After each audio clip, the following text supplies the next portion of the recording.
Wanajeshi wa Urusi wamesimamisha uvamizi mpya wa Ukraini katika mkoa wa mpakani huko nchini Urusi. Utafahamu ni wapi? Basi karibu sana,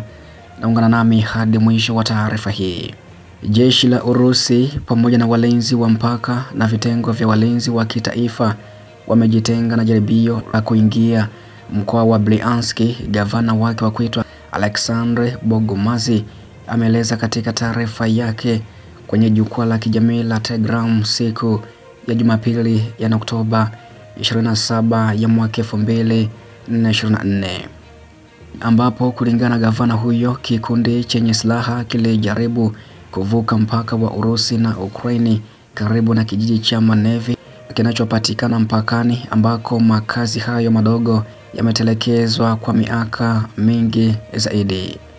Walinzi wa mpakani pamoja na wanajeshi na vikosi vya usalama waliwafyatulia risasi wavamizi na kuwalazimu, ambako kulingana taarifa hiyo, ukubwa wa nguvu ingekuwa ya uvamizi na pia hasara zake zinazoweza kubaki haijulikani, lakini Bogomazi hajaripoti hasara yoyote kwenye upande wa Urusi. Walinzi wa mpakani pamoja na wanajeshi na vikosi vya usalama waliwashambulia kwa risasi wavamizi na kuwalazimu kurudi nyuma, ambako kulingana taarifa hiyo, ukubwa wa nguvu ilikuwa ya uvamizi na pia hasara zake zinazoweza kubaki haijulikani. Bogomazi hajaripoti hasara yoyote, kwani gavana huyo Bogomazi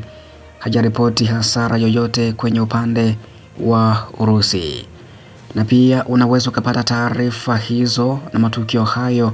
moja kwa moja kutoka mstari wa mbele huko Urusi na Ukraini, lakini pia vita huko Israeli na kusini mwa Lebanon, na taarifa kutoka Irani kupitia grupu la WhatsApp, ambako pia huko nimekuwa nikiweka taarifa nyingi na matukio mengi kutoka mstari wa mbele wa vita Urusi na Ukraini, lakini pia Israeli na Lebanon, lakini pia huko Iran. Unaweza ukajiunga sasa moja kwa moja kwa kulipia kiasi cha shilingi 3500 kupata taarifa hizo matukio hayo kupitia nambari ya Tigo Pesa ya 0679619650, yani 0679619650, na ukaribisha sana pia kupata taarifa hizo na matukio hayo kwa njia ya WhatsApp.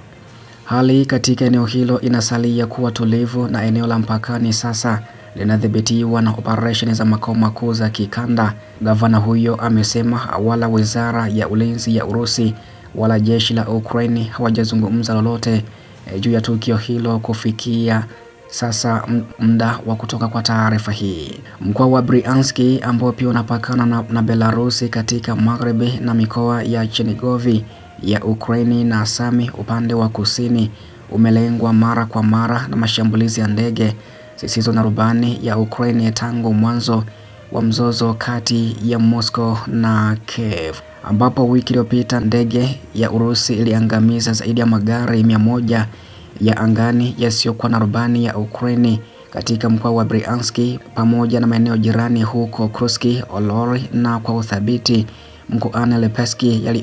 yaliyoko mbali zaidi upande wa mashariki. Ukraini mara kwa mara pia hurusha mashambulizi ya ndege zisizo na rubani hadi ndani ya Urusi, ambako mashambulio hayo pia yamekuwa yakilenga vituo vya nishati na miundombinu mingine ya kiraia huko nchini Urusi,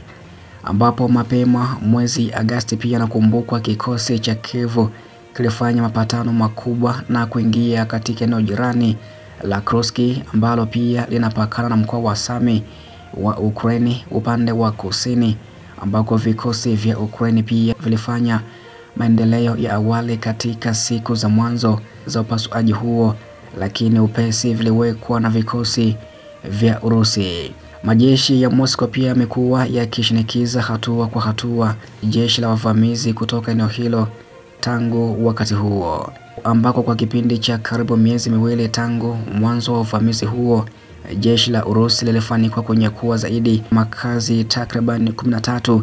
yaliyokuwa karibu na mpaka kulingana na makadirio ya Wizara ya Ulinzi ya Urusi, na hadi sasa jumla ya wanajeshi wa Ukraini waliouawa katika operesheni hizo za ukombozi imefikia karibu wanajeshi 27 wa Ukraine waliokwisha kuuawa katika mapigano hayo huko Kursk nchini Urusi.